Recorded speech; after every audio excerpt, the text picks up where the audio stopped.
Remember enjoying Saturday morning cartoons and savoring the sugary milk at the bottom of your cereal bowl? Well, Kachava's new Cinnamon French Toast all-in-one nutrition shake gives you all the nostalgic feels and benefits. Made with real cinnamon bark for rich, authentic flavor, just 2 scoops provide the complete nutrition your body craves. Take a sip of nostalgia. Go to Kachava.com and use code FITNESS for 15% off your first order. That's Kachava, Kachava.com, code FITNESS. We have the tech to get food delivered in 15 minutes, but we all have horror stories about buying tickets. The Game Time app gives fans the advantage. Get amazing tickets in just a few taps. Fees are included, so what you see is what you pay. And the Game Time guarantee means authentic tickets at the best price every time. Take the guesswork out of buying tickets to concerts, sports, comedy, and more with Game Time. Download the Game Time app and create an account for $20 off your first purchase. Terms apply.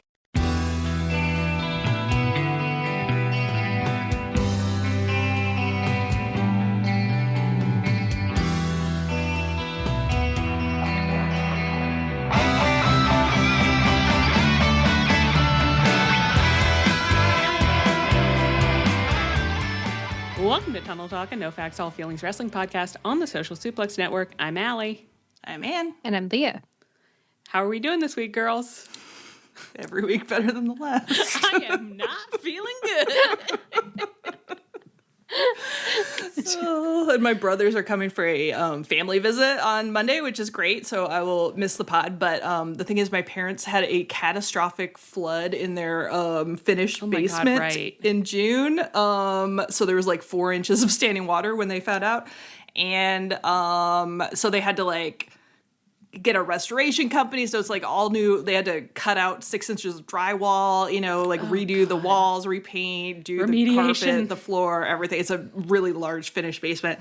And then they also had to haul all the stuff out. And this company, I guess, cleans the stuff and restores any wood furniture and stuff, which apparently they did a really nice job. So that is cool. And then they bring all of your stuff back. But so my parents got the stuff yesterday. Today's Thursday. They got it on Wednesday, which is okay, so you got a few days before everybody gets here, which one of my brothers and sisters-in-law, they sleep in the basement. It's where all the kids' toys are. So it's a needed space. But they got 300 boxes of stuff that's very carefully packed. And it's there is so much paper in this house. We don't know how we're going to get rid of it. I keep being you could burn it in the fireplace. And they keep being ha ha. And then be yeah, so I don't know. I guess we'll just put it in the car. It's I'm pretty serious about the fireplace.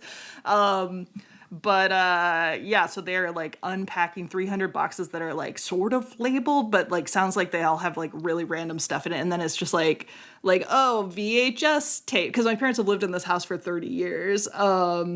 And old computer equipment that they dried out and then packed up carefully and brought back to them. And they're yeah, perfect, exactly how you like it. Old, useless, useless twice over. Didn't come back, yeah. So.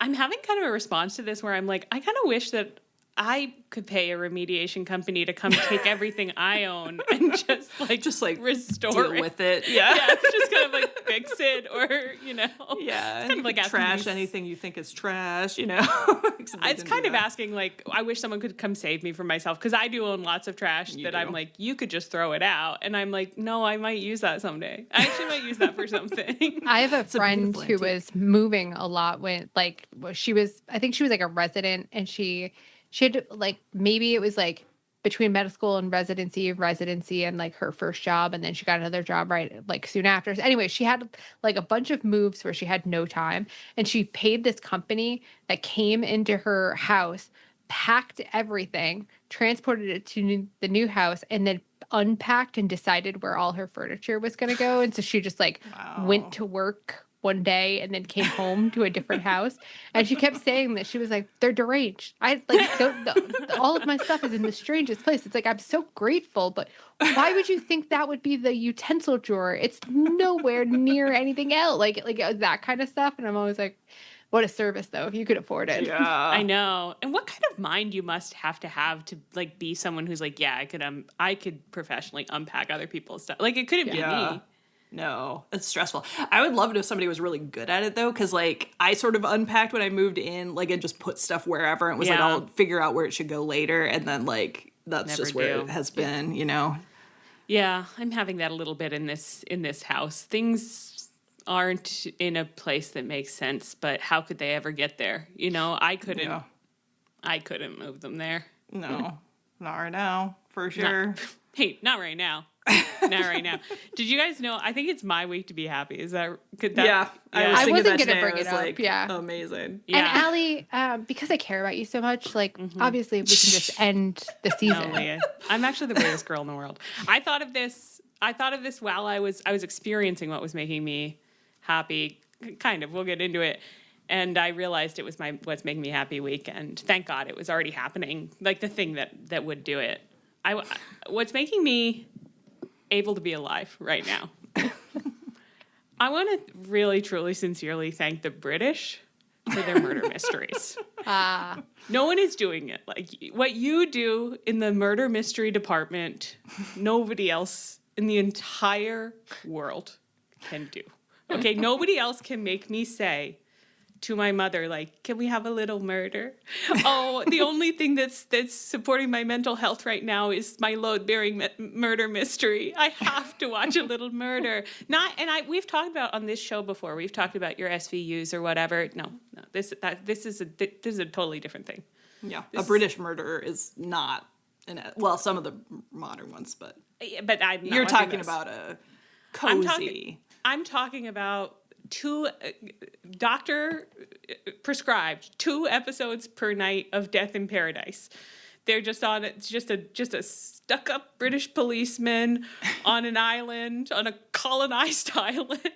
Colonized island. What island is this? It's a fake island they made up.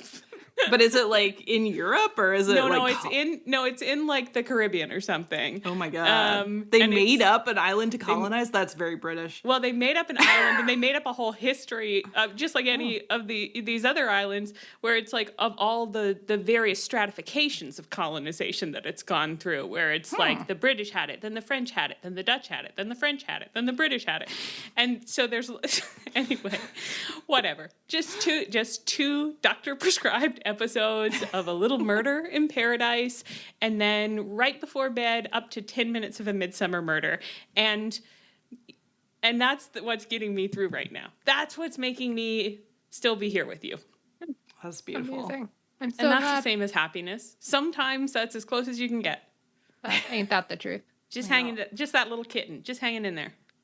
You know what I mean? A little something to look forward to. That's all you do. Something to look forward to. Exactly so. That's beautiful. Yeah, thank you. So I recommend, any of them really. You could get into just pick any. Midsummer Murder is the one that I've watched the most times, of course, and I still don't remember the murder a lot of the time, which is fun, but they have so many, Yeah. Not too dark. Just right. Just right. You got to stay away from your broad churches and so on. Yes, a broad church is not going to do this. I do feel a little bit right now like I'm kind of like, well, let's wrap it up. I gotta go. Dutifully said what was making you happy. Well, I think that's the end of the episode. I came here to do what I did, and now I'm done.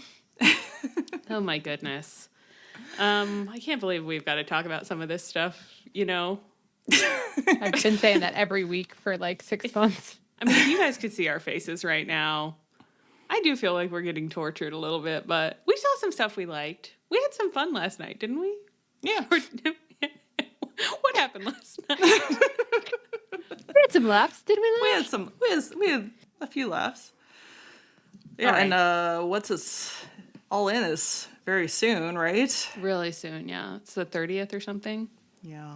10 days away. Oh, yeah, they kept saying it last night. 11 days from now. Yeah. I should be a little embarrassed to say that. Yeah, I was like, not that gave him any urgency with the booking or anything. No, every single week has been like Kenny coming out last week. Not a lot of urgency there. All right. Well, should we do it? Get on with it. Let's get down to it. Okay.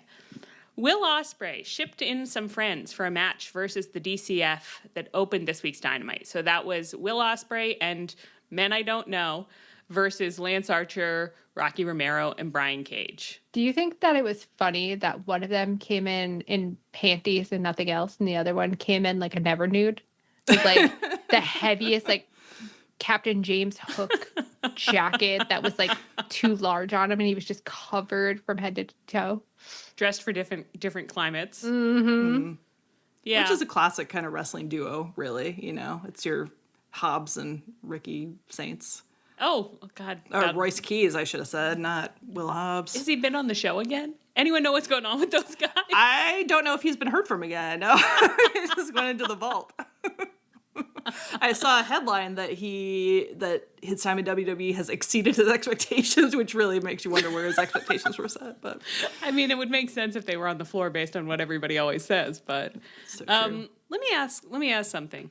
So Will Ospreay had 2 men with him in this match. Mm-hmm. When he cut the promo about this on Collision, setting this up, being like, guess I'm going to have to call a couple of friends because I have them. He was mentioning 3 men, and he had 2 of them. He was like, those guys will be okay. And then there was a 3rd guy that he was like, I don't know, that could be a tough conversation. Did that guy come, or have we heard anything from him, or you guys don't know? No idea. I don't know. But you isn't can surmise. Andrade technically in United Empire? Was that a joke about Andrade? No, he mentioned a man by name. He mentioned a man by name. But then yeah, no. the Andrade thing, we've already not gotten right. I mean, I've already not gotten right on this podcast, and you guys had to correct me about it. So yeah. I just really like it. I keep bringing it up because I think it's so fucking funny that technically Andrade and Will Ospreay are in a stable together, but they never acknowledge it except that one time. Andrade doesn't want to be a friend. No. I get it. It's very funny, too, that, like, when the other United Empire guys come, like, Andrade even then doesn't hang out with Will Ospreay. You know, it's like, because usually, like, when your mutual friends come into town, like, you get forced to hang out with the group, you know? Yeah, that is interesting. He was doing something else. Okay. Anyway, the United Empire men were there. I don't get it. Whatever.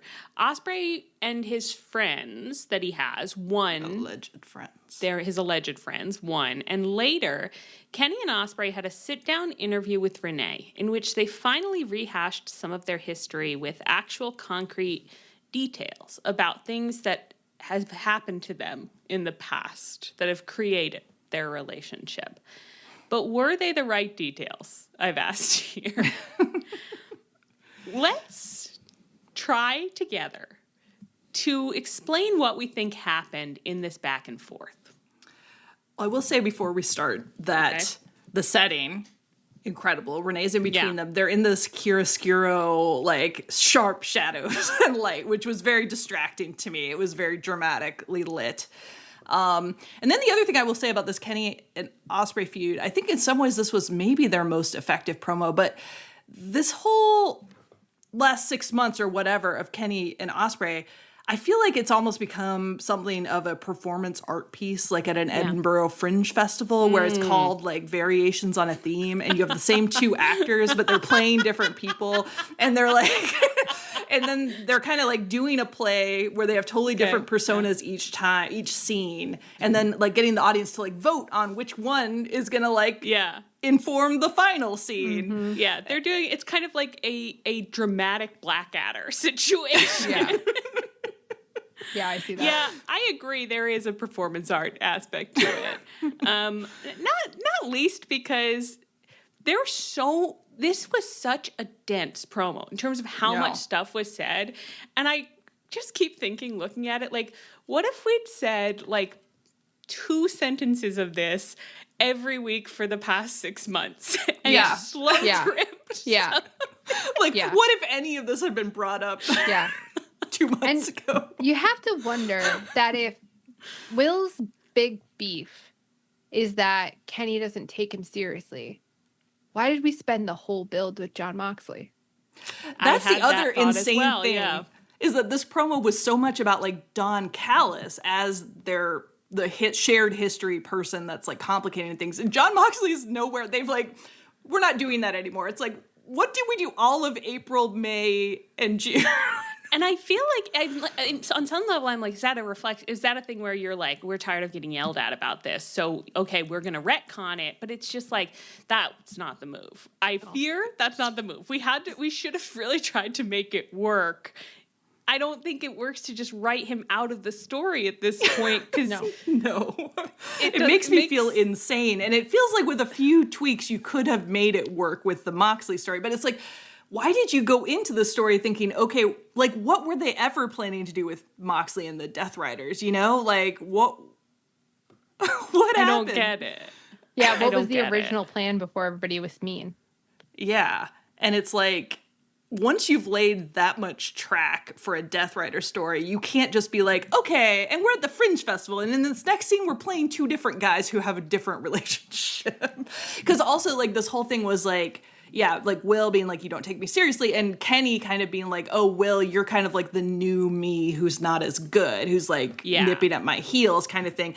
But Kenny's moved into this whole like supervillain affect where he's like, and of course you're like, I thought you had potential. And the fact of the matter is, Will, even if you had fans in the building, would they really have been that loud for you? Right. But it's like, how does this jive with the Kenny and Will who were like in sickbay together like 3 weeks ago? I don't even know. It doesn't add up. So in this promo, what happens is Renee is like, let's start at the very beginning. What were your first impressions of each other? Which could be so romantic, but not in this context, really. And they're going back and forth. They're sitting on the Harry Met Sally couch. Well, where I would love to see more wrestlers. We've actually never seen any wrestlers on it. Except Chuck Taylor and Orange Cassidy with the champagne the time after the wedding. The only men who ever give us what we want. But so Will Ospreay's being like, I was just a wisp of a boy. I was a skinny little boy. I loved Kenny Omega, and I wanted him to love me. And Kenny says, I mean, I try to keep my finger on the pulse. That was crazy. That was like, this is why I think you're an alien, Kenny. Everything Kenny said in this was pretty demented. And so he said he was excited to fight Will Ospreay, not blown away. They go back and forth about how they both end up at New Japan. They're kind of just like doing their back and forths of like, this is what it was like for me when I knew you way back when, and when we worked at this other company, etc. And they get into some big, bulky, I mean, Will Ospreay especially. I have to say, the one thing about Will Ospreay is he really sells, like, they both were a little marble-mouthed. But Will Ospreay really does emotionally sell it. There were moments in this where I was like, oh, I really feel that. Like, you're selling me an emotion. Yeah. Kenny didn't sell me an emotion that I could identify. But Kenny's emotion was, I'm an insane, condescending supervillain. And then Will was very gotten to in a way which I think could get you to like a rooting for a baby face if you'd been doing it months ago. But it felt kind of like I wanted to laugh at him a little bit in this one. Because he'd be like, well, maybe the ticket situation, I mean, COVID was really hard for me, you know. I didn't want to hear about the tickets, and I didn't want to hear about COVID. I do not want to hear a buy rate come out of anyone's mouth on a podcast, on my television. The boys had to take pay cuts, he said. Well, I don't like that, of course, but I don't know that it's appropriate to raise in this setting. I will say that I did listen to, I think it was his Talk is Jericho, where he talked about the New Japan COVID experience. And I will say it does sound like a psychological experiment to see if they could give somebody a nervous breakdown. It does sound like it was genuinely the most horrendous thing I've ever seen. But it is so funny to be like, for Will to be like, I had to spend 2 weeks not speaking to anybody in a tiny hotel room in Japan before I was allowed to wrestle. And Kenny was like, I did a 3-hour drive. Grow up. We're the same. It's interesting to think about that, though, because I'm like, you could certainly do some very effective storytelling if you did just kind of go in scene with that. Like, and don't do all of this, like, the buy rate stuff, and just do the thing that was like, we were going through COVID, like, I would just get stuck in this hotel room for hours, and like, this is something that was I would lie on this scratchy bedspread, and like, you know, I was watching this Japanese soap opera I couldn't even understand, and I started to feel like, you know, whatever, I don't know, I don't know what he would say, but it's like, just tell me a little story in a place. Yeah, and honestly, I'd love to hear it, because like, what would Will Ospreay do alone in a hotel room for 2 weeks. I mean, yeah. It As I was sounded saying, like I was like, well, you can't do that for 12 hours a day. A little visual storytelling on the Zoom here. No, but it's like he's not going media. to read a book. Like, is he even watching, like, television show? You know, like... Is he capable of watching television? We don't know. What were you saying, Leah? No, I was just going to say, it didn't sound like he was doing anything productive, I'll tell you that. It sounded like he was lying down on the floor wishing for death for 14 days. And I want to hear a rich story about that. They could have done that a lot better. And I think, like, there just kept being these moments in these promos where I was like, you have something there that I'm interested in, but you moved off it. Oh, you're gone already. And also, you did it weird. The one thing, I think this is the one thing that anyone said in this whole, I mean, I thought it was fairly coherent. When I watched it back, read it back, I was like, this is fairly coherent, kind of.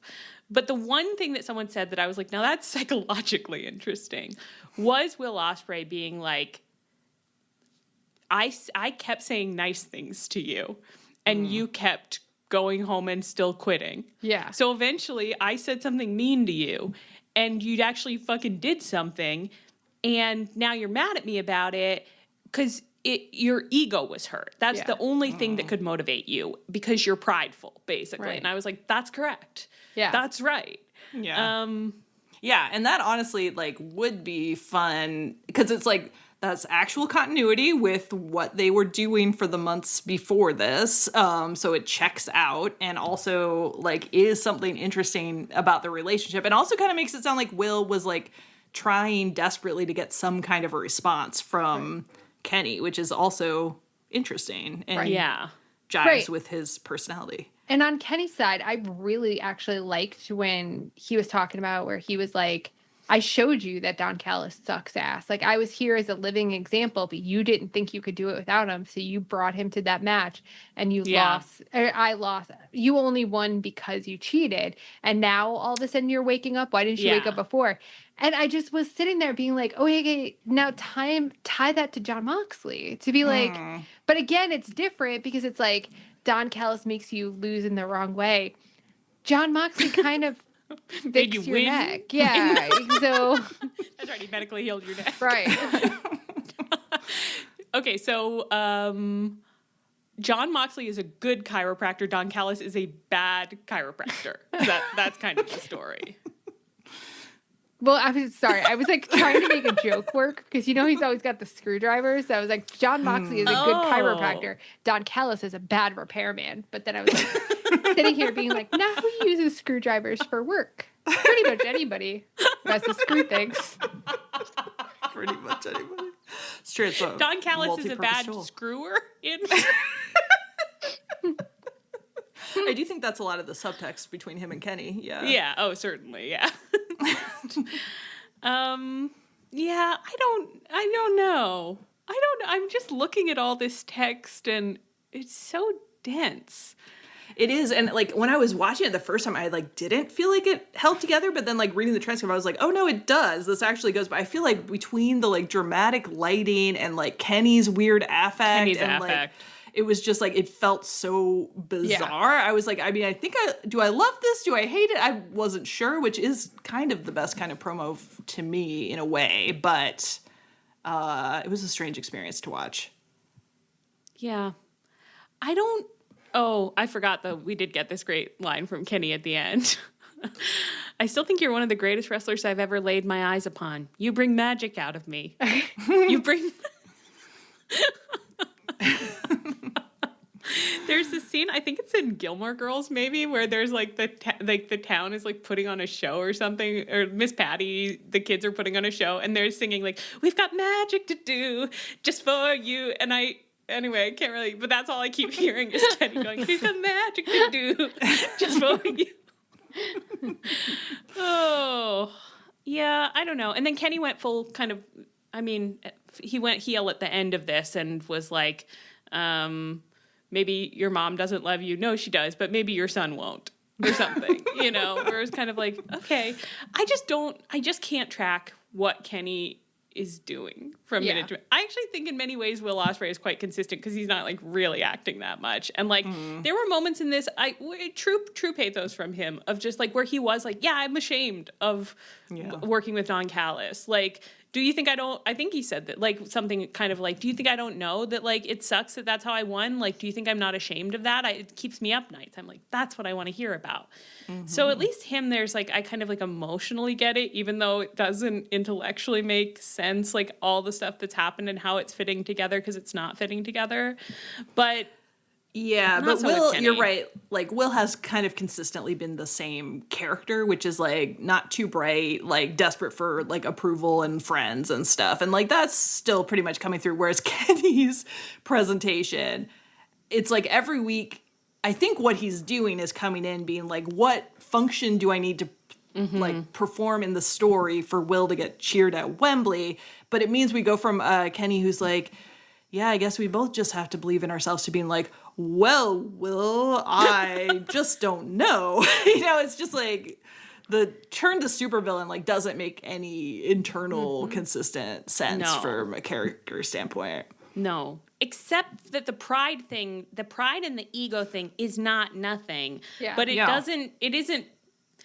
there isn't a through line of it. It's not being pulled together week to week in a way that makes sense. But as an emotional beat, it makes sense. Yeah. And I think you could have probably, if you'd explicitly been like, Kenny's pride got hurt when Will said this to him, and now he's like spiraling into like a evil, you know, hurt genius, whatever. But you'd have to like do that. Whereas this felt like a little bit incidental. To do it, you'd have to do it. Yeah. And I think that's true of a lot of this, yes. To do it, you'd have to do it. Does anyone want to talk about the diverticulitis thing, though? I did love that. That was funny. I did love that. When Renee was like, now, Kenny, you had big tummy hurt. And he was like, enough. I don't want to hear about it. He's like, if it's not you, it's Excalibur or Taz or Don Callis. No one will shut up about my diverticulitis. I get it. I was like, wow, Kenny, I'm right there with you. You've never been more relatable. And it's funny because I'm like, I don't know. I kind of feel like you've driven a lot of it, Kenny, because you're always clutching at your tummy in the ring. So they kind of bring it up because you're clutching at your tummy. Right. Is how not really their fault. What I would say about it. Yeah, I wouldn't say Kenny's the innocent victim of tummy hurt. Everyone else just keeps talking about my tummy for no reason. Oh, Kenny, you asked for it. Okay, so Kenny then on the same show. The segment ends with Kenny saying this mean thing about like maybe your son won't love or respect you, and Will Ospreay like gets up in his face, and you know Kenny leaves, and Will's being like, "Get off of me! Everyone, get off of me! I'm mad." So he then teams up with the Young Bucks to fight. Also, the DCF in the main event. So this is all about the. It's like literally 2 weeks ago they decided, you know what, Kenny and Will's thing is actually, it's not about the Death Riders, it's about the DCF, and we're really going to go for that. But it's like, but why? That's like me when I get confused, like recounting one of these segments and can't figure out like which faction is which. Yeah. You know what I mean? It does feel like someone just like wrote the DCF Tony in the wrong place, and Tony was like, if you do I think the DCF, and then they got out there for the segment, and he's like, that was not right. It was the Death Riders. Oh my god, I always get those guys mixed up.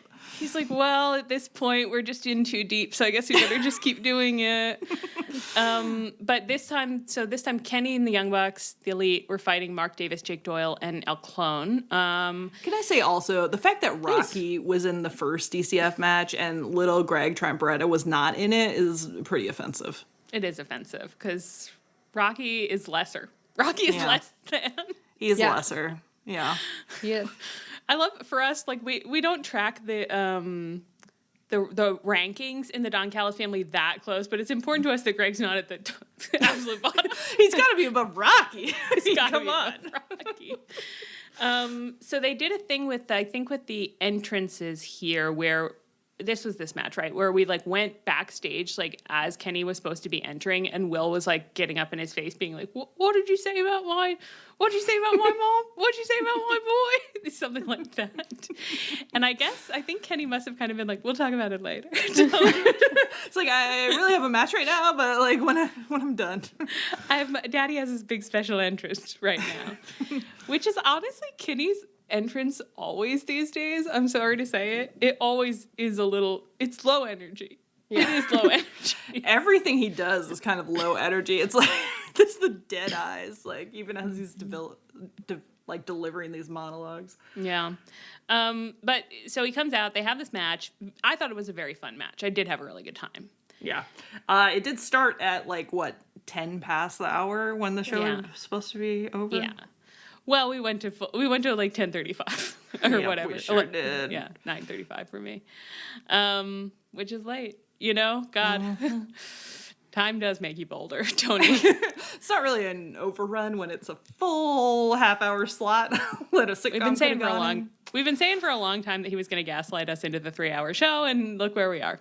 Yeah. We gave him the idea, probably. We gave him the idea. Okay, so the Elite One, they got attacked afterwards by Rocky, Greg, and Lance Archer. And this led to a series of clown car interventions, some of which we'll get to in a later segment. But right now, the relevant one is that Ospreay did come out eventually, with only Kenny left in the ring, I believe, to keep arguing about whether or not his son respects him. And Kenny popped on a new supervillain persona. Although actually it was an old one. I thought he kind of went full belt collector. I was like, I know this guy. Yeah. And he said, I've only got one thing to say to the likes of Will Ospreay. Security, get his ass out of here. right now. I can't believe he actually said guard sees him. I know. It's incredible. I know. I've in some ways never felt more seen. So Ospreay was being like, no, let's talk. And Kenny just keeps going, get out of here. Get out of here. Like, take him away or something. Like, he did keep saying, like, security, get that man. Security, get him out of here. And Kenny's yelling. He doesn't want to see Ospreay until Wembley. Ospreay gets in the ring, fighting. The security guards are restraining Ospreay, so Kenny V-triggers him. And then did he put him through a table? Yeah, he put him through a table on the floor. Omega had a wild look in his eye as he rolled away from Ospreay's lifeless body. And he celebrated with his world championship. So that's what they did. That is what they did. As commentary kept saying, 11 mere days to Wembley, where Will Ospreay could be the first Englishman ever to win the championship belt on his home turf or something like that.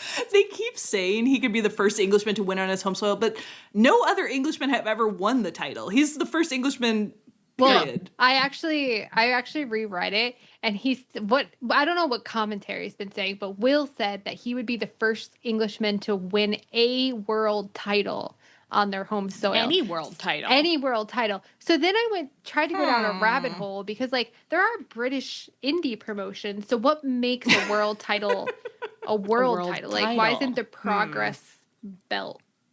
How like, do what you solve a problem like I Maria? don't know. Wow. Yeah. Huh. But I thought that was very funny that apparently no world title has ever been won by an Englishman Britain? in England. They're so busy making these murder mysteries, they have no time for wrestling. They have no time to win these wrestling belts. But the problem is that it kind of sets up a record where I'm like, who are we to break this record? I mean, the English maybe don't deserve it. Yeah. Honestly, I'm getting a little sick of the English DEI going on with these Wembley shows all the time. This woke nonsense. I just don't think we need the British as a group need affirmative action. Yeah, well, save it for later. It'll become quite relevant as the show wears on. Yeah, so that's what they're doing. Okay, so I've written a question here. How does that impact our assessment of Kenny's current characterization and the story they're trying to tell? I got some kind of just got the best little blink from Anne of just like, you've got to be kidding me.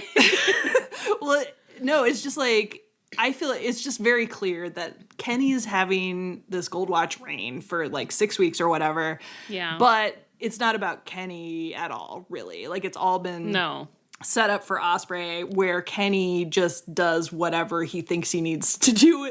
They're just throwing stuff at the wall. But it's Kenny himself doesn't have any kind of coherent story or characterization or this was going to be his one face run, but he's gone heel, it's if just Kenny Kenny could be a heel I think he could be a different kind of heel if he were willing to do a performance that was more like vulnerably spinning out. Like if he was just being like, you know, like, so what if I want to live forever, basically? Like I'll always be the best. Like it would be relatable and also like, you're in the wrong. That's not right. You're actually in the wrong. And Will Ospreay, I think, would be able to, I mean, I don't know, but I think he could play off that with a lot of the stuff he's already doing of just like, I just wanted to be a big boy like you. I just wanted to be a big, strong boy like you. And I know I've made mistakes. And unlike you, at least I can admit that I'm ashamed of them.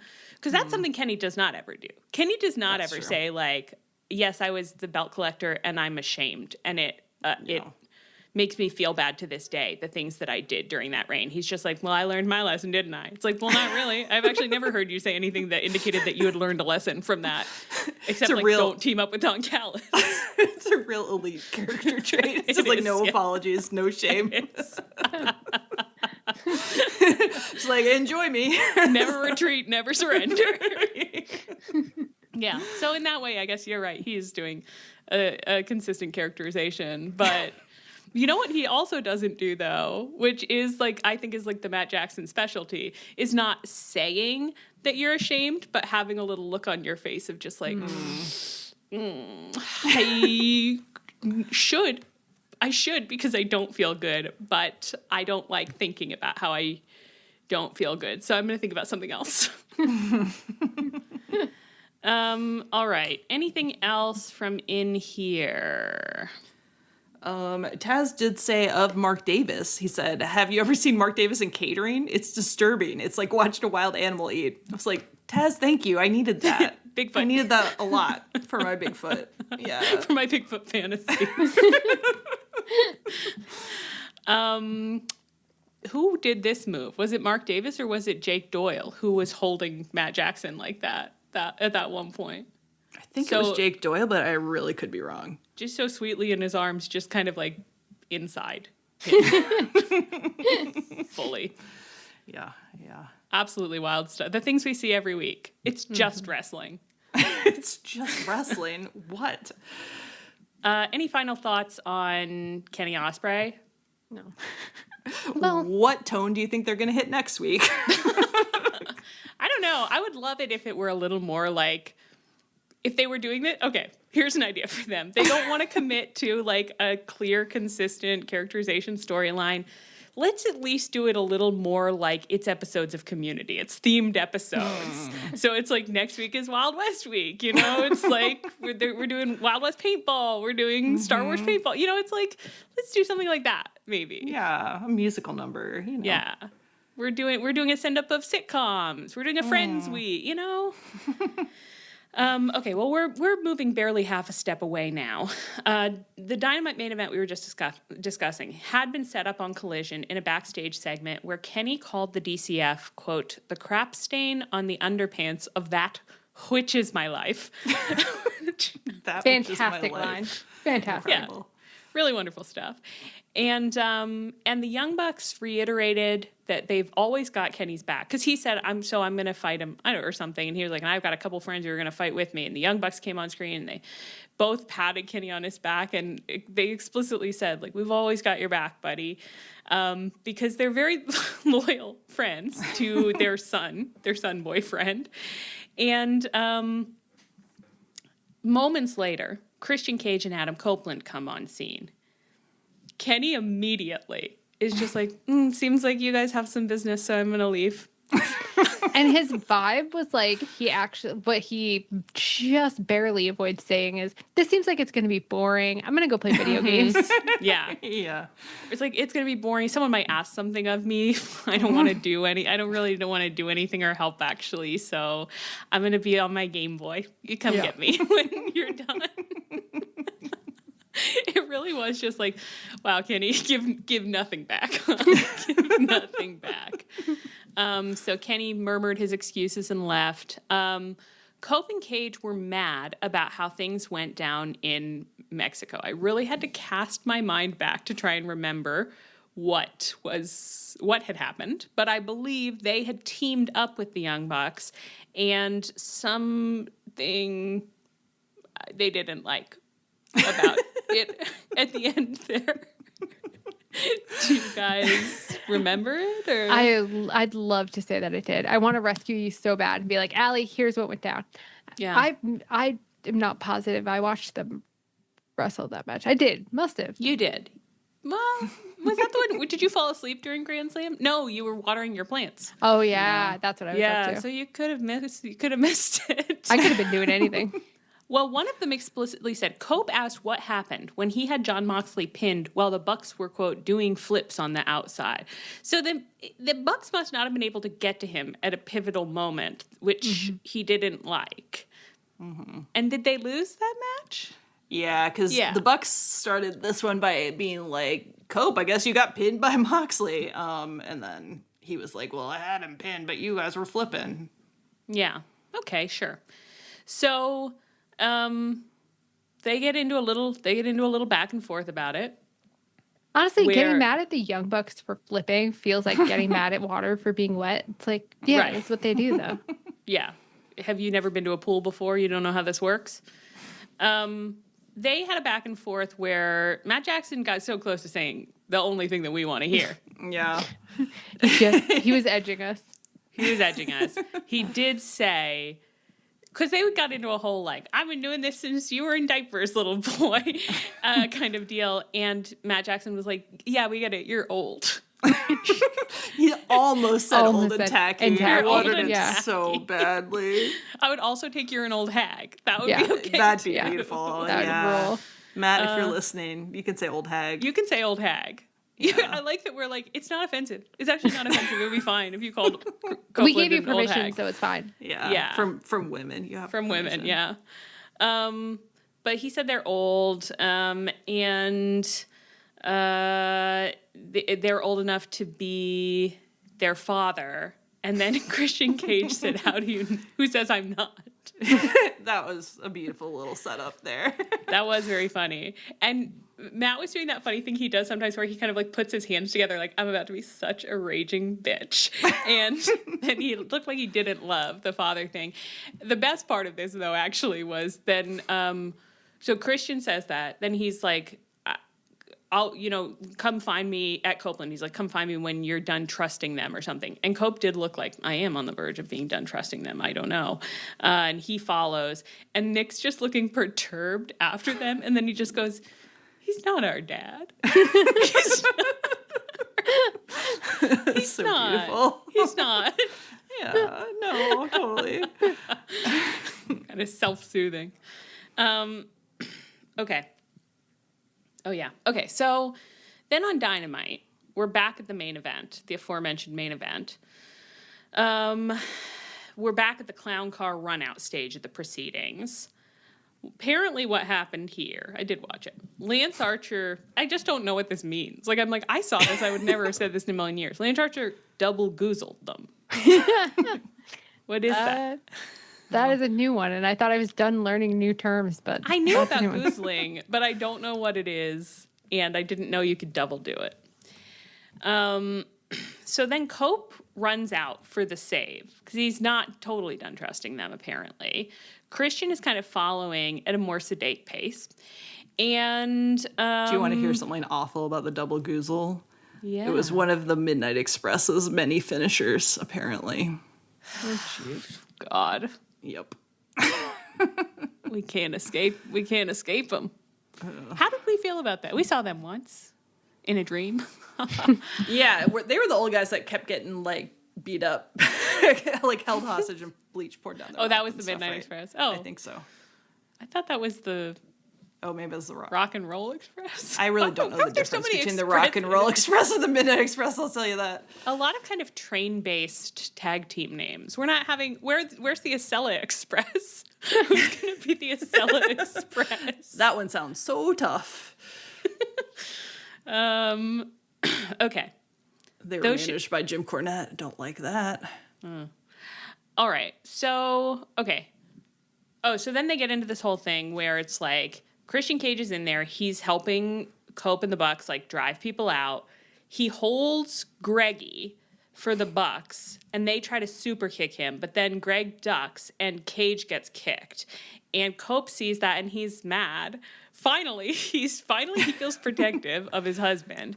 And so he kind of shoves the Bucks, like, how dare you? And then they get attacked by some more DCF guys, and everyone else fights their way backstage, including the Bucks and Cope and Christian. So now the driving heat, I think, for Wembley is that Cope doesn't trust the Bucks anymore because of this friendly fire and because of calling him old. Yeah, maybe? they seem to decide that the match should have the two teams mad at each other the week before, and that it was just going to be a friendly fire incident. Which I love that Greggy's the one that did it. Like, that's nice. We like that he had a role in the school play. Certainly, yeah. He played the octopus at the nativity. Exactly. I wouldn't say it's the most emotionally resonant kind of storyline, but no, I guess it's something. I would barely call it a storyline, really, I guess. I mean, I think that Adam Copeland had many opportunities to do something richer with his role in this, and he took none of them. I mean, he's like barely been on, like, it's crazy to me because they're holding the tag titles, but it's like they never wrestle and they're barely on the show. So it's like, what is the point? Yeah, it's a bit of a waste of time. And frankly, it's a bit of a waste of our Young Bucks. It's a huge waste of our Young Bucks. Mm-hmm. I mean, I really had a moment when they were in the collision segment with Kenny and they're being like, we've got your back, Kenny. I was just like, these men actually can tell a story. Like, they actually have told some of our favorite stories in wrestling, and they have been. How long has it been now that they just are having to do this performance of just like, well, a year. If you like it, we love it. Yeah, it's a year because it was all in Texas was the last time that they were. Yeah. They had they were the founding fathers. Yeah. They did a little stuff coming out of that, but it's been a long time in stasis. Yeah. Yeah, and Trish and Sarah keep acting like it's very possible that Cope and Christian are going to win, which will make me lose my shit. It's like, what's the point? Literally, why would you keep the title on them for any longer? Because they're, like, killing tag team wrestling. Like, I never get to see tag team wrestling. Yeah. They're FTR again. They're FTR again, yeah. It's crazy how this keeps happening with the tag team because, like, when you win the world title, it means that you have to, like, even Kenny has had to show up to most Dynamites during his reign. But, like, you win any other belt and it's like, eh. Yeah, now you've got the belt so you can just feel good about yourself at home. It's like, this is not entertaining. I mean, we don't even see the natty anymore. I don't even know. The most important belt. I don't even know who has it. I think Okada. Who took it off? No, that's not right. Who took it off Mark Davis? Recently. Andrade? I think it might be Andrade. Andrade. Put some points on the board for that. Yeah, you can have a couple. I'll give you 10. I don't know. I'm at my leisure. I feel a bit defeated right now. I mean, no one is. I know. You can't sink your teeth into any of this. This season is just not for us. And then I just keep being like, but the fall is never for us. I know. But I'm not sure it's for anyone. I don't know anyone. Everyone's unhappy for a different reason. Yeah. Well, anything else to say about the waste of the Young Bucks, the waste of the tag team division? I don't know. People talk sometimes about how, like, Wembley being a big deal or All In being a big deal, like, is kind of throws the year out of whack. Mm-hmm. And then, and you can, I think, really see it right now because it's like, if we didn't have to crown Will Ospreay at Wembley and could, like, let Kenny have a reign that's about Kenny, that would be better. Yeah. Yeah. They could get to some of the, like, you'd have the time to get to some of this stuff. And, like, you know, play around with it and be like, oh, we found it. This is this. Okay. Yeah. Right. You could actually redirect, but they can't redirect. Because going back to the Kenny Ospreay thing. It's kind of like that sit down. It actually is kind of like an acting exercise that they should have done at the beginning, like before the season opens, basically. Right. Right. And that should have been like, okay, you're getting in character now. You're going to say all this stuff to each other. Okay, now this is a lot of good raw material. Now let's figure out how we can kind of like play that out over time. But instead, we just got to the acting exercise at the end. Yeah. Yeah.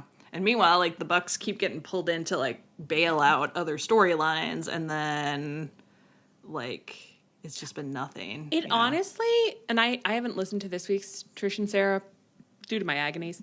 It had not occurred to me that the Bucks could lose at Wembley. Because it's ridiculous. Like it's so literally stupid. the dumbest thing I could think of. Yeah. I mean, and not that I'm fundamentally opposed. I mean, I kind of am, but like, if someone could make a good case to me for like, this is the story that they're telling, and it's going to be like interesting if Christian and Cope continue to have the belts. I can't see what that case would be. No. Not with what they've been doing, because it's like that would be totally fine if Christian and Copeland had been doing interesting stuff all this time, if they were like wrestling a lot of tag matches with a lot of good young teams and like having fun matches, having fun segments.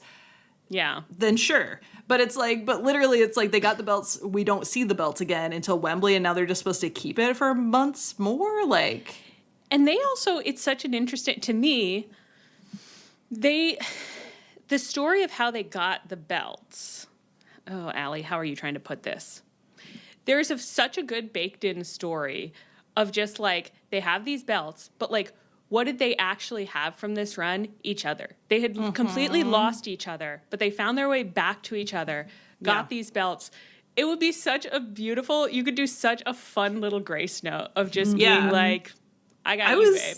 I was totally, like, excited for them to have a tag run, because, like, them as, like, lifelong best friends and, like, reunited, like, husband tag partners, like, it could be pretty rich. Yeah. But it hasn't been at all. But it would be a great way to end it. Like, if you come back together after, you know, a long absence from each other, your lifelong best friends, like, and lovers, it's your final run, like, can't you see, like, it would be so energizing to have, like, a final match where it's, like, you just get so in the zone, and the two of you are just being like, fuck, this is why we do it, and you lose, and there's a moment of, like, oh, it's crushing that they lost, and then one of them just starts laughing, and it's just total, like, fuck it, I had the time of my life, and I owe it all to you. I would love that. Everyone in the IWC would hate it so much. Right. You remember the brochachas ending, how mad everyone, like, still is. I like it. I think friendship is more important than belts, I'll say. Yeah. You know what? It's crazy, but it's how I feel as well. I think that the people that you love matter more than a belt. Not me. I'm only in it for the belts.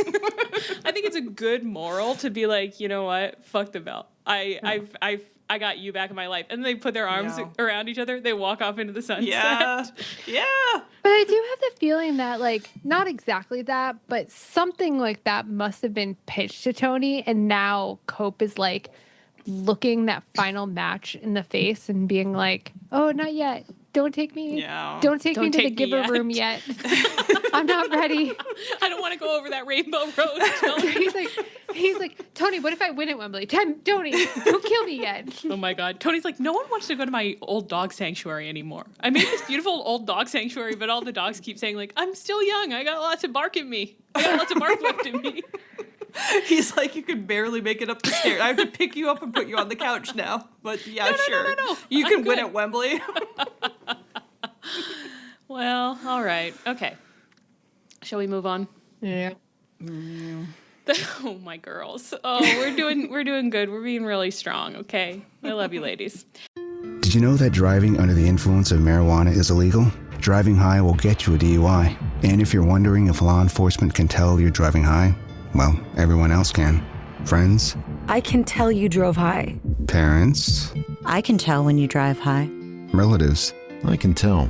You drove here high, didn't you? So what makes you think law enforcement can't? I can tell. If you feel different, you drive different. Drive high, get a DUI. Paid for by NHTSA. The Continental Cup continued this week with 3 matches on Collision. Hechicero beat Brian Cage, so that's fine. Nigel McGuinness beat Shibata. No comment. And Kyle O'Reilly beat Roddy, following an honestly kind of weird backstage promo about their long relationship in all its many forms. It was super weird, right? Yeah. Kyle was like, you've meant a lot of things to me. You've been my lover. You've been my ex-husband. You've been my worst enemy. You've been my best friend. You've been my favorite coach at the gym. You've been my yoga teacher. You've been my preschool teacher. You're everything You're a to bitch. me. You're a lover. You're a child. You're a mother. And didn't you think like he delivered it so sincerely? It was like he was doing wedding vows is how it felt. He was just like, Roddy, this is what you mean to me. In front of there was all a our kind friends of and family. stiffness to him. Like he's like, everyone's watching. Don't fuck this up, Kyle. Yeah. And then Roddy took a deep breath and he said, but my personality never changed through any of that. I never treated you any different. And I don't expect to be different now. Well, what do you mean? That was crazy because I think what he meant was like, I never went easy on you. Like whether we were on good terms or bad terms, or I was coaching you or I was lovemaking. I never went easy on you. And I never will. I'll always give 110%. But the fact that he said I never treated you any like, that was more like, I'm your dad, but when I was your math teacher, I never let anybody else know. Yeah, I didn't treat you any different. That is exactly that's really the only time anyone ever says I didn't treat you any different is like when your dad's your soccer coach or your math teacher. Yeah. It was the vibe was so weird. OC was in the background and he also had a vibe like, I haven't been trained for this one. I don't know what this is. And he like needs some lessons from Kenny on how to be like, this seems personal, so I'm gonna leave. But what I did love when Kyle was like, OC, do you want to come get ready with me? And Orange was like, yeah, I do. Gotta go. Bye, Roddy. That was also like a funny moment because it was weird. Like Kyle was being like, but OC's on my side, like, just so you know, like, I get him in the divorce that's coming after I deliver these vows. Like, I don't know, the vibes were weird. The vibes were extremely strange. And Roddy was just standing there looking like Roddy, you know? And it's like, Roddy's Who just never so treats Roddy. anybody any different. I never treated you any different, and I won't tonight. It was one of those promos that it was like, now what did you think I was going to walk away with believing? Like, what were you trying to convey to me? Am I supposed to think that Roddy's heel turning? Am I supposed to think that, like, Kyle has been in love with Roddy all of his life? And Roddy's like, and again, that's not what I want, and I won't treat you that way, but, like, love to be your friend. You can love me. I won't love you. Oh my God. And it is like, was he trying to say, like, I'm not going to go easy on you in the match? But I feel like that's like a given because friends wrestle each other like all the time. Yeah, but I thought it would be okay to say if it's, It it's would, like, but maybe not in not like response to wedding vows. Right. Maybe that would be a time to say, like, and I also with you. Yeah. But I won't let that impact our match tonight. Yeah. No matter how much I love you, Kyle, no matter how many things we've been to each other, I will never let that impact our chemistry in the ring, our raw primal chemistry in the ring. That might make more sense the same, but I never treated you any different. And I never will. I don't understand. I don't get him. Roddy, that's a man I don't fully understand. This is the kind of thing where you're like, you know how it was going around social media that, like, literacy rates are low? I don't know. It was, like, bad stats, I think, but people were like, oh, most adults read at, like, a second grade level. And people were like, oh, that explains, like, everyone's posts on Twitter and Blue Sky. Like, sometimes I feel like with wrestlers, it's like, was Roddy's response because he can't read? Except it was, like, a verbal promo. But, yeah, as a wrestler, so Can't talk good.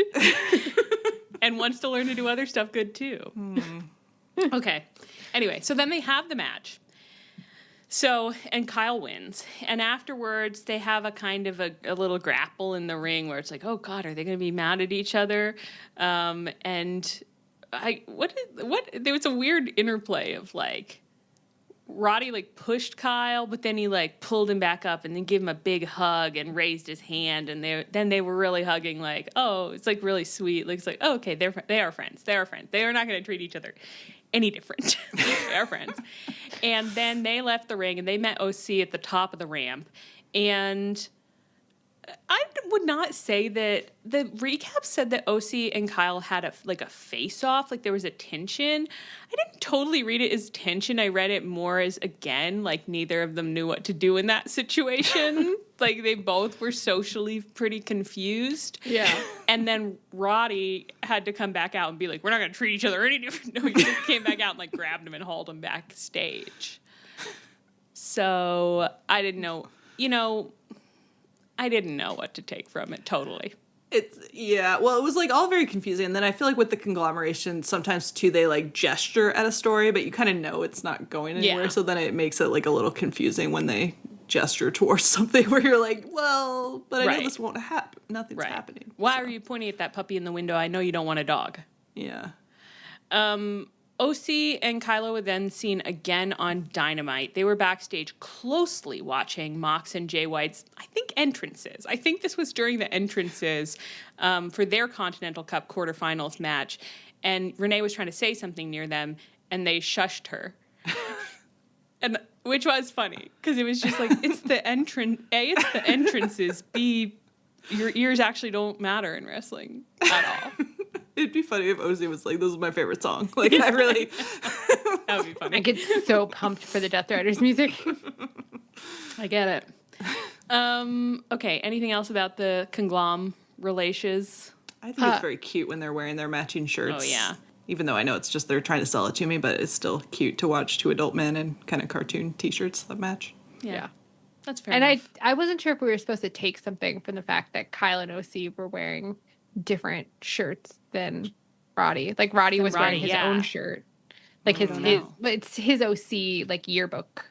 Yeah. shirt, But they weren't matching perfectly. Yeah. Well, as always. If the Elite were telling this story, I would. Yeah, I would think I was supposed to. If Yeah. the Elite were telling this story 3 years ago, Right. How much time has passed? 5 years ago. Yeah. Your Honor.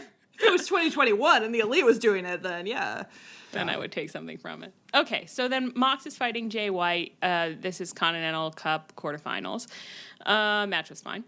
Mox wins. And this is the clown car runout segment of all clown car runout segments. I mean, this is the most men that I'm somehow not skilled at distinguishing who's on whose side that I've ever seen it once. So let's try and go through it. But so basically, the dogs attack Jay White. That's David Finlay and Clark Connors to start. They're pounding away at him. Okay, recap.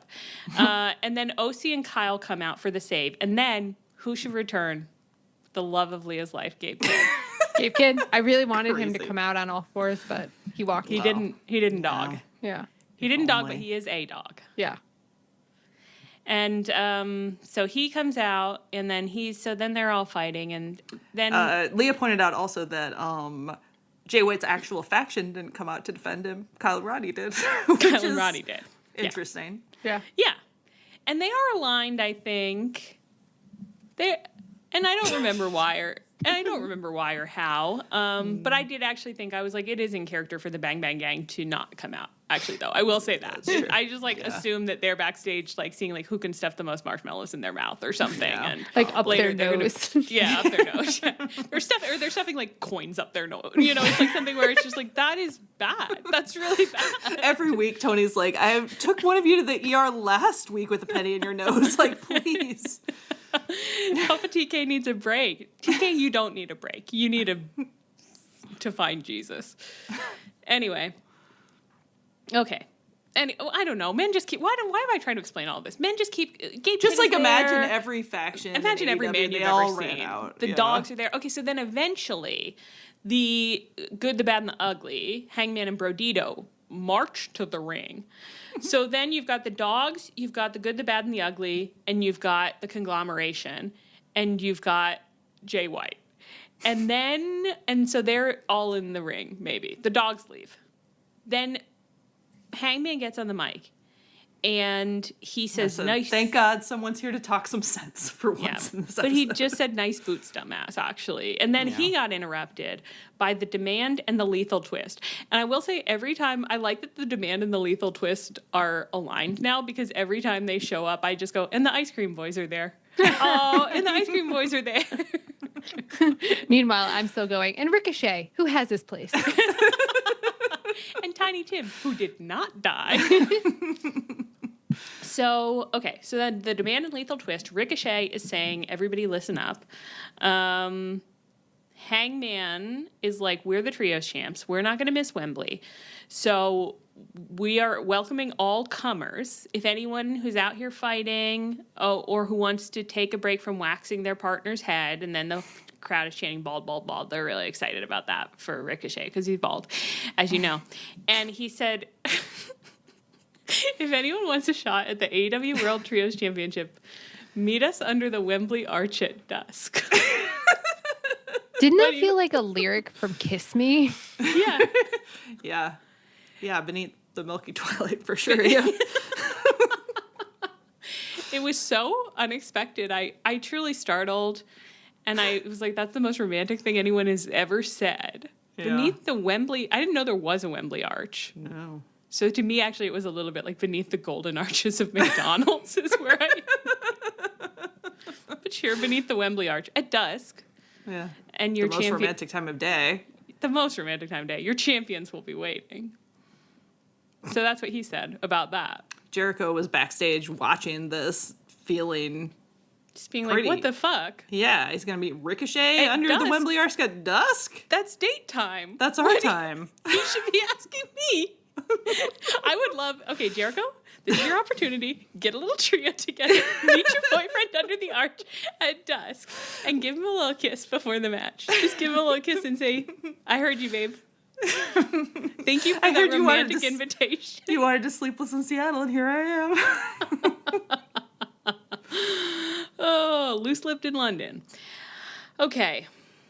All right, so that's what happened. Oh, and then I have I think I backfilled this because I figured out what was going on, was that the Good, the Bad, and the Ugly fought the Lethal Twist on Collision, and they won, but there was a post-match beatdown from the Demand where Ricochet, they had some, like, lines that they had figured out, so Ricochet said, when you're in the Demand, you can make demands. And then Bishop Khan said, and if you don't follow demands, and then Toa Leona said, you get put down. And I loved this little routine, except that I was like, if you don't follow demands, it just sounded so clunky. I was like, if you don't comply with demands is how I would put it. But again, they're illiterate. So. Good point, Dan. Good point. I shouldn't nitpick. They're doing their best. They're all doing their best. Later in the show, we briefly heard from Swerve. So Prince Nana, I guess someone must have asked him. No. Oh, Prince Nana was like, did I hear Hangman correctly? And Swerve was like, don't say. He was like, did you say anyone could go after the World Trios titles? Don't say it if you don't mean it. And that was hot. Ooh. Yeah. It was, he really came back ready to fuck. Like, everything he says is just dripping with it. Yeah. Every interaction he has, like, with JB, whatever. Yeah, let's do a little just light sidebar on the JB thing. Now we're going back quite a few layers, but I did it to myself. This was on Collision. JB was doing a promo that was... Oh, it was on Collision, but it was from after his match versus Mox. That's got to be it. So he was doing, like, a post-match promo... where he's like, I have to see the doctors they say I have to see the doctors because I'm bleeding, but I don't have time to bleed because I need to become the AEW World Champion and I need to become a big boy. Mox was right. I want to be a good big boy. And he was covered in blood too. Like, yeah, and it looked great. Yeah, it looked really, really good. And he's talking about, all the classic stuff. Iron sharpens iron. Look at all these guys that I've beat who are at the top level. And then he looks up and he says, you. And he got up and Swerve is walking on screen. And Swerve looks like the biggest anyone's ever looked. Just absolutely enormous. Like arms the size of... Super sized. I don't know. What's something big? Think of something big. That's how big it was. And... He's being like, look at all the guys that I fought that you're friends with. I won against. I've beaten the Young Bucks. I've beaten Kenny. I've beaten Hangman. He was like, I've never quite cracked Mox, but who has? And he said, you're not ready you're not quite ready to walk among killers like us. And he goes to walk past him, and then JB like steps in front of him, and his hand is so bloody. This I thought was a missed opportunity. His hand is so bloody. And he goes like, he's looking at his bloody hand. He says, I think I am. And Swerve said, don't bring a knife to a Swerve fight. I didn't know about that one actually, but then he left. But he said it so sexy. I was like, I don't even care that I don't understand it. Okay, all right, whatever you say, sir. But I was like, I thought that JB was going to slap the hand on his bicep and leave a bloody handprint on his arm, which I thought would be quite stirring. It would be. Yeah. But he didn't do that, and I mean, maybe it's like leave him wanting more, but I really felt like, oh my God, what do you mean you didn't? I really thought I was going to see that. Yeah. Remember we used to talk about them being fluid bonded all the time, and now we just take it for granted. Like I feel like we don't think as much about. We definitely don't, but I had a recurrence of it during that Mox match, because Mox was like, I'm licking your blood. Yeah. I drink your blood. I drink it up. Beautiful. Anyway, I think he should have put the blood on it. I think that would have looked really good. Yeah, it really would. Okay. So then we zoom back out.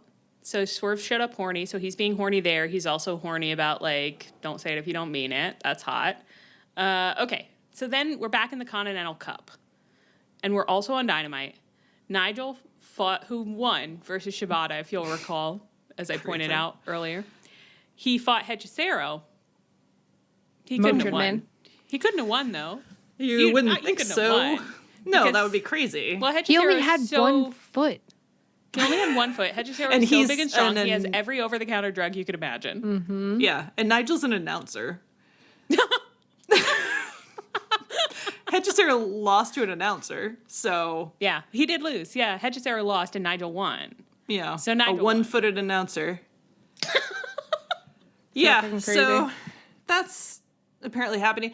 It never occurred to me in a million years that there was a risk of Nigel going to the finals at Wembley, but everyone seems to think he's going to, and I'm going to lose my mind again.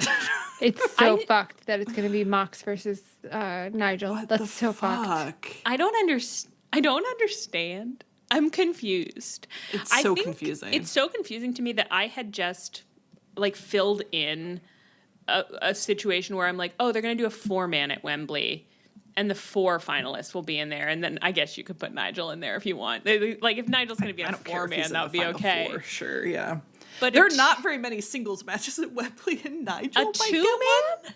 A 2-man? Didn't Nigel did he have a singles match at the last Wembley? No. Yeah. Yes. He did. It was the last British one. Yeah. Yeah. The last. I thought you said All In, and I was like, not ours, the one before, but yeah. No. Yeah. Ours was good. Everything on there was good. Ours was the best. Yeah, but everything's better in Texas. Baby. Yeah, you know, like you put it in Britain, except a lot of things.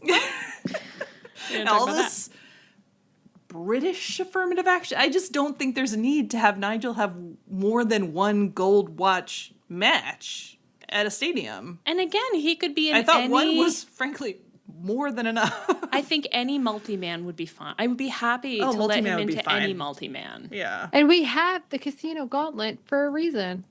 Yes, that's where MJF is going. Aren't they doing a couple shows in the UK before Wembley? I believe they are, yes. I think there's a Glasgow one. So maybe he'll just win. Maybe he'll lose there. He'll fight there, but he'll lose there maybe. I think that would be a good decision. Yeah, because who else is still in it? Oh, God. Oh, Allie.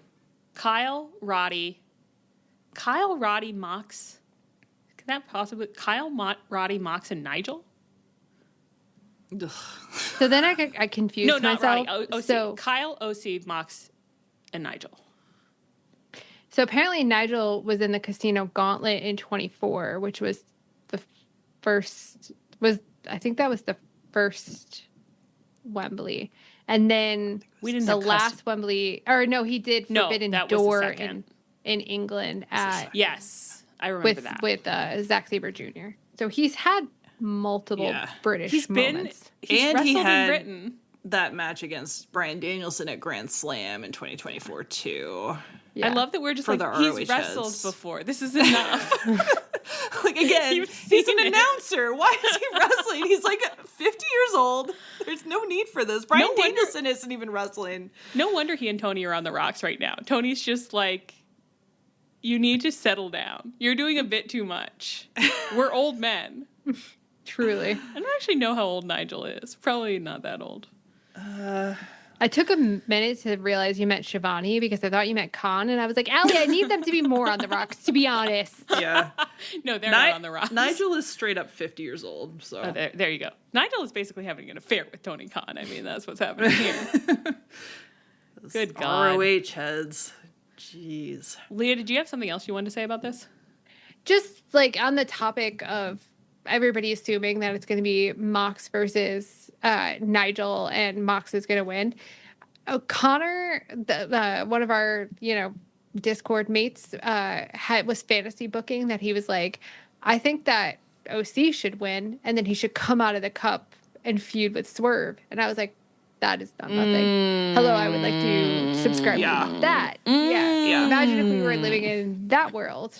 That would be extremely horny. And on Trish and Sarah this week, which was a great episode, they were being like, well, what baby faces are there for Swerve to face? And I found it so depressing that OC has fallen far enough down the card that even Sarah didn't bring OC up as a potential top baby face. Even one of his many moms didn't bring him up. When Sarah, possibly the most deranged Orange Cassidy fan that there is, doesn't bring him up, that's dire. Yeah. It's absolutely dire. It's not a good situation. It was dark for me to realize he hasn't been doing much. I mean, he's holding down the comedy mid-card, Yeah. He's doing what he has to do, but we really don't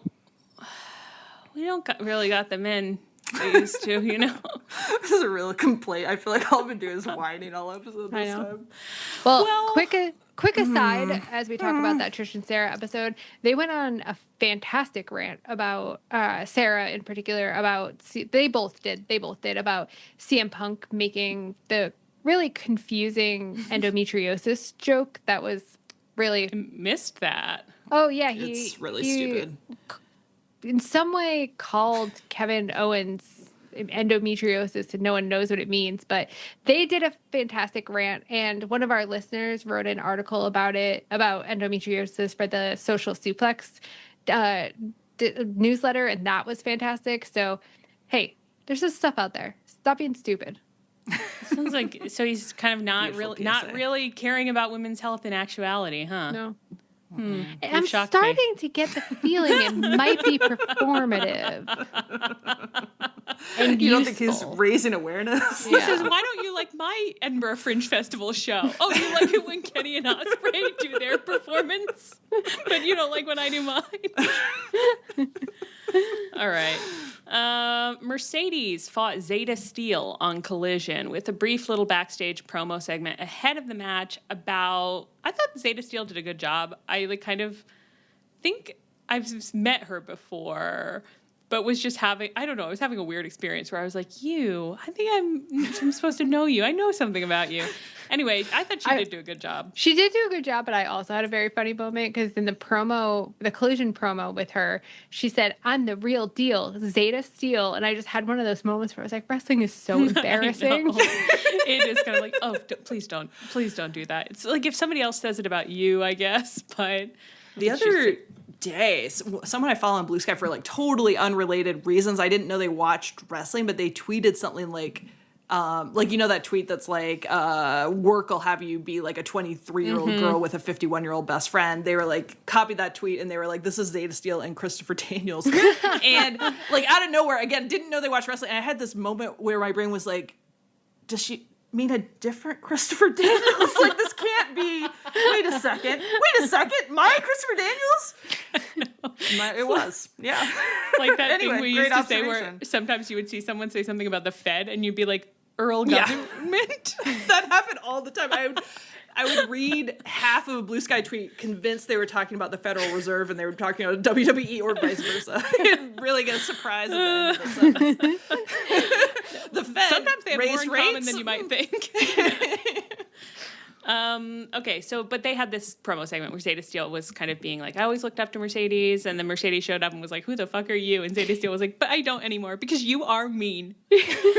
Mercedes also said, another fan in the funniest possible way, which cracked me up. So then Zeta Steele did enter with her 50-year-old coworker, Christopher Daniels, for the match.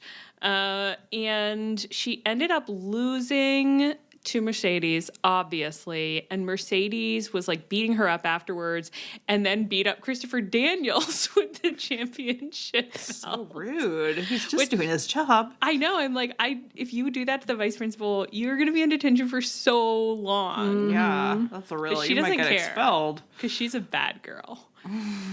And all right, so then Willow made the save and was just kind of doing some trash talk with her. You're going crazy because you look at me and you know I could beat you. I'm right here, et cetera, et cetera. I'm still smiling, et cetera. So then on Dynamite, Maya World defended her TBS belt against Chris Statlander, Persephone, and Sheeta. Which was relevant mostly because it led to a backstage segment in which Maya World was being interviewed about retaining the belt. And Willow interrupted, kind of to offer her a shot. It was a weird interruption, right? Yeah. Am I just totally crazy at this point? Like, how crazy am I? I can't tell if it's deliberate, but I do, now that I'm paying attention to it, I do have moments where I'm like, you are kind of a mean girl. Like, she has the vibe of Regina George being like, oh my God, I love your skirt. Yeah. It was just something about it where she was like, oh, sorry, I just want to, like, it was like she was interrupting, but kind of, it was very like, turn the camera on me a little bit, which is not, that's not the vibe that she had when she did her post-belt win. Mm-hmm. Like, the post-belt win thing, I was like, oh yeah, that's Ernest Willow. This was something different. I don't know. I feel like I'm going insane.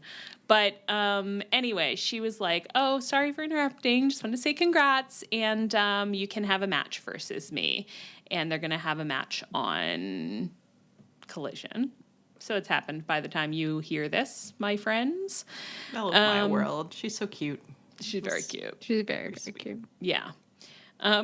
Okay. And so then finally Willow and Mercedes had an interview, but not a sit-down interview. Instead, they were being recorded in different parts of the arena, and they were confined to boxes on screen to have this back and forth. Very fun. I do like when you see people in separate boxes, they're being kept separate. You know they're going to run out of the box at some point, which is delightful to me. I loved when they used to do those boxes for Rampage. Yeah. I miss them. That was the best part about Mark Henry. And now he's, I think, kind of a giant asshole. Yeah. I know. Does he still go here? Or? Well, he works for the Busted Open, which is now WWE Radio. So we can't have. No. We must have cut bait. Okay, what did you guys think of the back and forth between Willow and Mercedes? I loved it. I thought that they did a great job. And there was a bunch of things in there that I was like, oh, that's chewy. That's really smart to do. I really liked it. I thought that Willow basically accusing Mercedes of being Buffy bot and being like, you're on a quest to be this perfect, like, machine of a person. You've got your catchphrases. You're obsessed with your own look. Like, you think everything is going to line up and you've made yourself a star, but people will never love you for it. Fantastic. That is great. That is really great.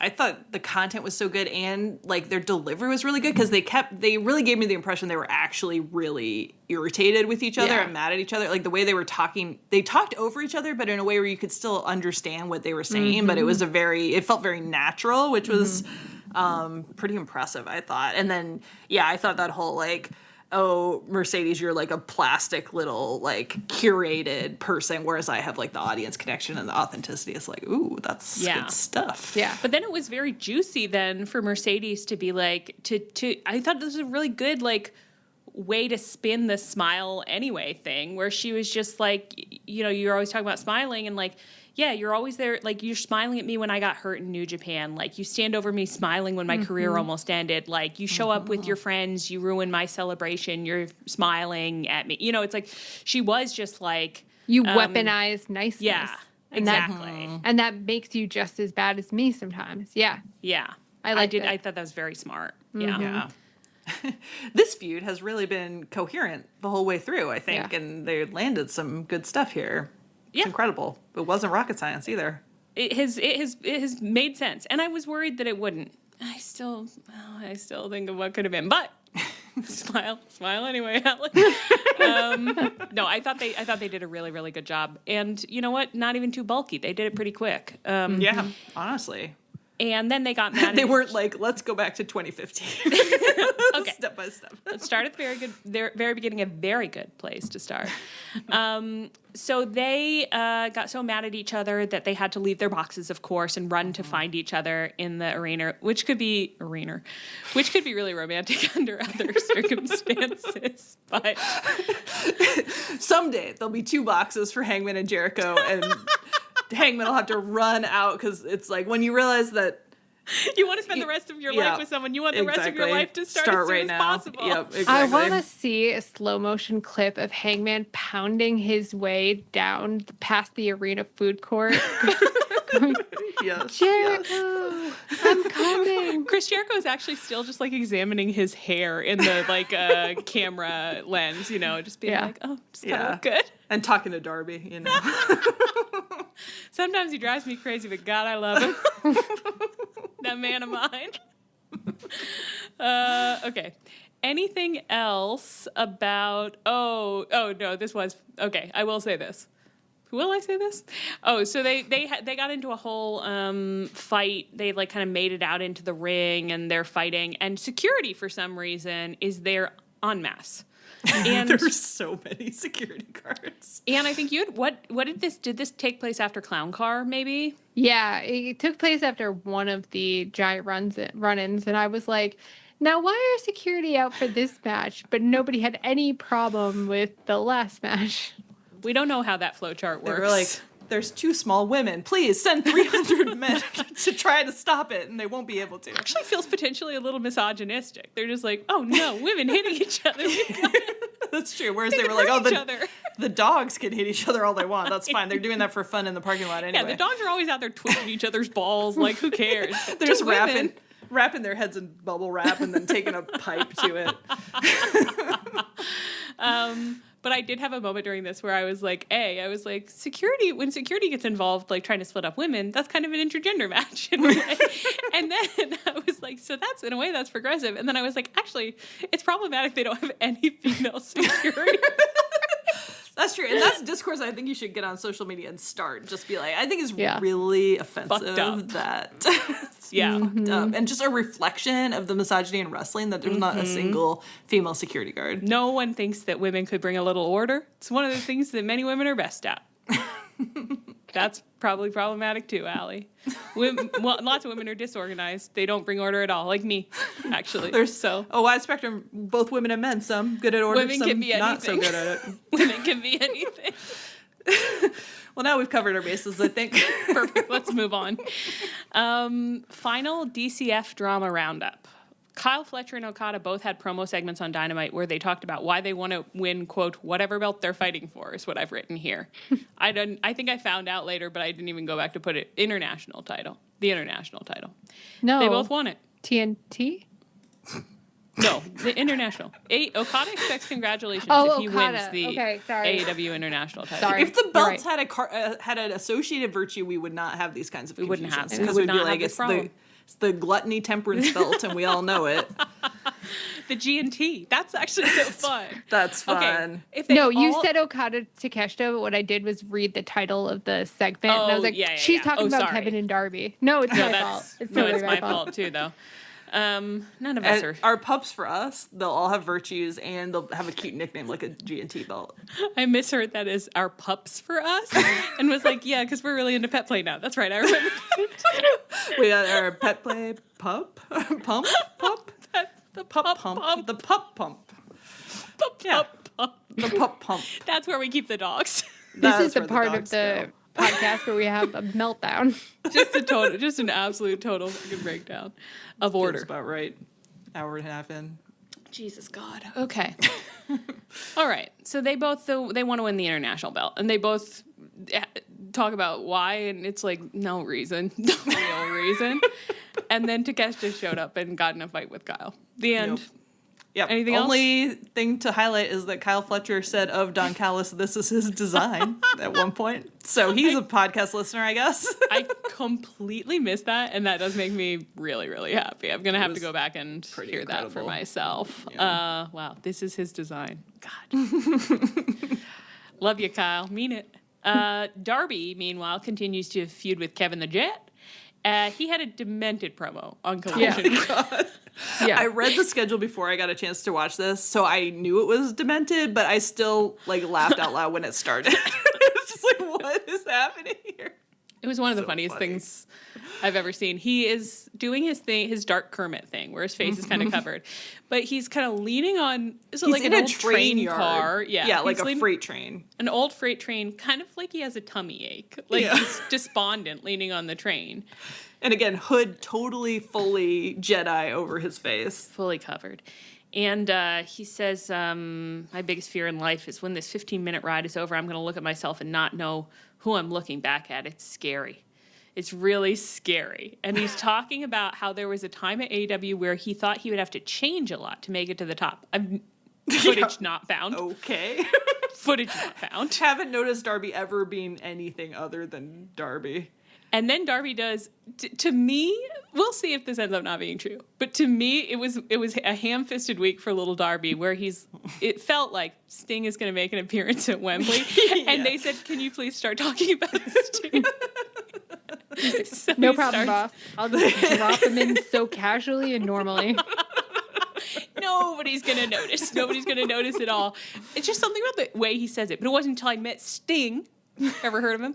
And he taught me you don't have to change one thing. And he's talking about how he didn't have to change himself, but Kevin did change himself, and he's building his house on the rock and the sand and not the rock, and the Don Callis family is gonna collapse beneath him, et cetera, et cetera. And the Don Callis family isn't family. When I hear family, I think of Sting. I think of Sting's son, Steve, and James Borden. Okay, this is crazy. Actually, crazier for me because I saw this in the schedule and I was like, I thought his other son's name was Garrett, and it is. And then when I watched the segment, what Darby said was, I think of Sting's son, Steven James Borden. Okay. James is his friggin' middle name, and Darby used it. What's happening there? Let me just say, hold that thought. Bring that back in the next part. Okay? Yes, indeed. We're going to want to hear that again. Steven James Borden. He used to see potential in Kevin, but now he sees it in Steven. I'm so happy. He said, I'm not going to sneak up on you before Wembley. I'm not going to attack you with any explosives. I want to beat the very best Kevin Knight at Wembley because you're already one of the greatest TNT champions that ever lived. Which I was like, footage not. I like Kevin Knight, but come on, let's be footage so for real. Although if he ranks him above Cody and Sammy, it's that's fine. I guess. I guess I'm just like, Darby is so... He's like 10 of the best TNT champions we've ever had. Yeah. He says, but after All In, when you look at yourself in the mirror, you're not going to recognize who you're looking back at because, Kevin, I'm going to beat you within an inch of your life. It's so scary. That was deranged. Scary was so funny. What do you mean? I'm thinking of beating up Kevin and scaring myself. I'm scaring myself with my imagination of how I'm gonna beat him. Well, it's the he did it as kind of a rhetorical bookend, at the because he's saying at the beginning it's scary, it's really scary. So I guess he's being it's scary that you won't recognize yourself. But it's just so crazy. He's just so little 5-year-old boy basically just talking to himself, just being it's so scary. Okay, so that happens. Then on Dynamite, Kevin Knight comes out to cut an in-ring heel promo, and he is being I've got answers for you, Darby, if you want to come out and get them about something. I don't really remember what. And Darby lopes on out, and Kevin's stop right now. Thank you very much. He says, stop right there. Don't stop. Turn off his music. Don't come a step closer. Prove to me that you don't have any weapons on you. I was a little bit Kevin's the only smart person at this promotion because I think every time anyone sees Darby, they should be okay. Strip search. Yep. Fire. Do you have a flamethrower? I think is a good first question. And he could be keeping that thing anywhere for sure. Mm-hmm. But so Darby's kind of loitering there. Like, his vibe is just like, I don't know how to prove that to you a little bit. And then all the pyrotechnics go off like crazy. So this is a trick that Kevin has engineered. And Darby like trips through the pyrotechnics and down the ramp, and then Carby. Their ship name, Carby. Kevin. Kind of cute. It's kind of cute. Carby. Sounds like a little like animated rat or something. Carby. Kevin launches himself out of the ring and he attacks Darby, and he ends up in one way or another somehow. He gets him back in the ring, and then he chairs him in the neck, and he's hitting him and chairing him and wrapping stuff around him, etc. And he leaves.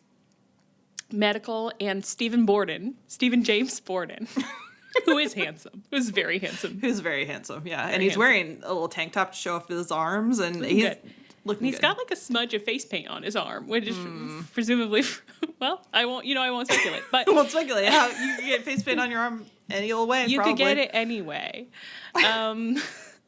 And so he's like leaning over Darby being like, oh my God, you're so messed up. This is a funny thing about doing this with Darby, of course, is that I'm just like, Darby's uninjurable. So what do you mean that they're putting him on a stretcher? He doesn't need it. He's fine. I've watched him like fall 50 feet onto a pane of real glass. He's okay. Yeah. I'm like, oh, excuse me, waiter, you can actually take that stretcher away. He is just fine. He's fine. He didn't even go down concrete steps this time. So like, how bad could it be? Yeah, he's okay. But they take him backstage. We actually went to a fucking, what did we do? Commercial break, and then came back and they're like, let's show that again. It was wild. And it was like I was so whole confused. Minute where I was like, why are we wasting this? I just saw it. It's like when you're watching an HGTV show and they're like, yeah, after the break, we'll show you this. And then it's like, before the break, we already showed you this. And I was like, bitch, if you don't show me what that house looks like. Some of those shows, it feels like they really do just have 5 minutes of content, basically. Yeah. Yeah. Well, and wasn't this commercial like 10 minutes after the show was supposed to end again? Yeah. And it was kind of long. And even on my AEW, it like went, cut out the feed, and I really Leah had said that the main event was still coming, but I would have turned it off if she hadn't said that, because it really seemed like the show was over. Yeah, because it was kind of an ending angle. You're right. Yeah. Anyway, so they take him backstage, and Kevin Knight comes back out towards the stretcher, and I guess and Steven James Borden is still there, crouched over Darby protectively. And Darby's got his fist in his shirt, clutching he's it. like holding his hand, and then he's fisting his shirt. Like, it's like they're just like really like, really close. Really, really close. Really, really close. They're really, really close. And Kevin is like, Steve, get out of here. Stay in your lane or something. I don't know. And Steve is so mad. Steven James Borden is like, he like lunges at him, kind of like, because he's like, how dare you do this to my Darby? But Darby like grabs him and is like keeping him from going towards him, which again is very uncharacteristic, frankly. So I think he like wanted him for emotional reassurance. Like, he did have a bit of a concussion or something, and he was like, don't leave me, Steve, no. Do you think wrestlers would enjoy hearing their segments described by us? Very few of them, I have to guess. I think it would be a lot of just like, no, that's not. No, they're taking him around. They're just like, that's not how anyone else saw this, is it? It was really manly what we were doing. Yeah, it was a manly, a clutch like in the Odyssey. And you're like, yeah. Exactly. Like, yeah, it was kind of in the classical sense. In the classical sense, yeah, kind of an Achilles. Patroclus kind of situation. So that's it. So that's the show. That's the whole thing. So what do you think about that? Do you think Steven James Borden still lives in a tent in Darby's yard? I'd love to know. To God, maybe he got to move inside the house. Why would he get to do that? I feel like Darby's going to move out of the house. That's right. That is Darby's always crawling into the tent. Darby's always getting back late from cliff diving, crawling into the tent. Darby turned his own bedroom into kind of a skateboard ramp, and so now he does sleep in the tent out with Steven James Borden. Steven James Borden. And that's what he always calls him, Steven James Borden. I've actually rarely seen Darby with someone in a way where I was just like, this is a domestic love, I think. I know, like, the only other times I've seen anything romantic out of Darby are, like, with Ethan Page. But most of the time, Darby, it's not that he doesn't acknowledge other people's humanity, but kind of. Yeah. I mean, kind of. Like, because he's always not very affected by those around him. We were right to make the joke about, I think Leah made it, about him, like, just, like, hearing Jericho and not, like, processing any of it. Like, because he kind of never gives the impression that he's, like, actively processing anybody else's presence in a way where he's like, I'm actively happy that you're here. Yeah. So the number of times that he said Steven Borden and clutched him to his bosom, kind of. I Steven, mean, don't leave me. It's noteworthy, I think. It's certainly noteworthy. And it raises questions about the family structure, certainly. Certainly. Although I guess we raised those questions a long time ago when we started using the term father lover. So Very true. These won't be the first questions raised.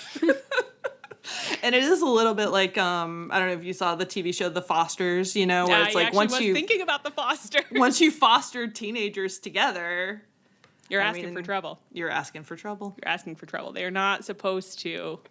But that's why Sting had said Steven is in the yard in the tent, because he thought that would help. It didn't help. Sting said, not under my roof. And not under his roof either. And actually not under any roof. Only out under the glorious romantic canopy of the stars.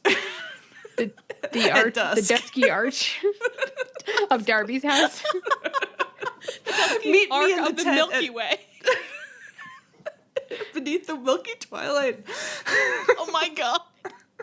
We made it. We made it back there. Wow.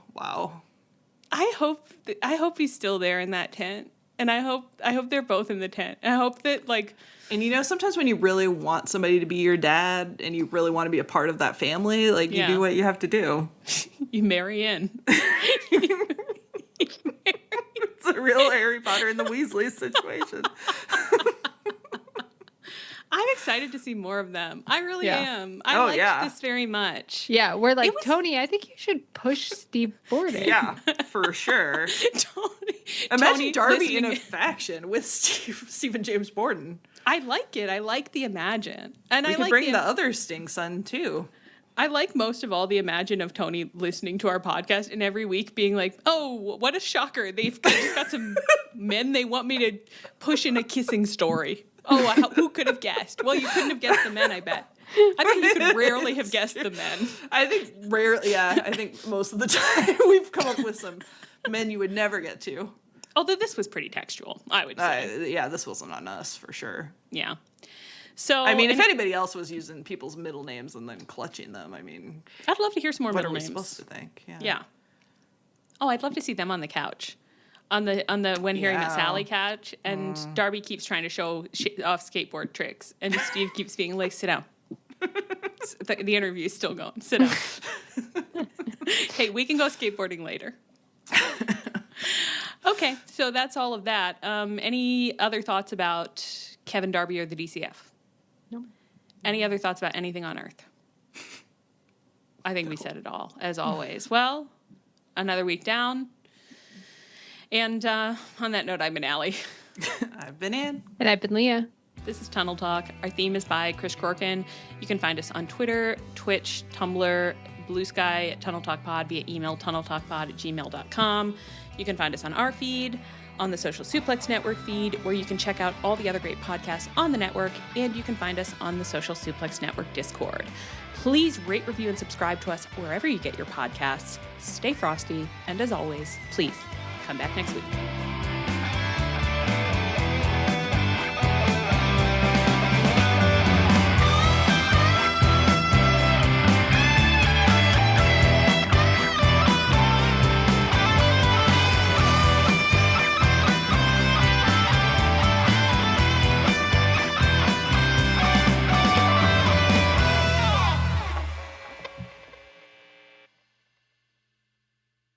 We have the tech to get food delivered in 15 minutes, but we all have horror stories about buying tickets. The Game Time app gives fans the advantage. Get amazing tickets in just a few taps. Fees are included, so what you see is what you pay. And the Game Time guarantee means authentic tickets at the best price every time. Take the guesswork out of buying tickets to concerts, sports, comedy, and more with Game Time. Download the Game Time app and create an account for $20 off your first purchase. Terms apply.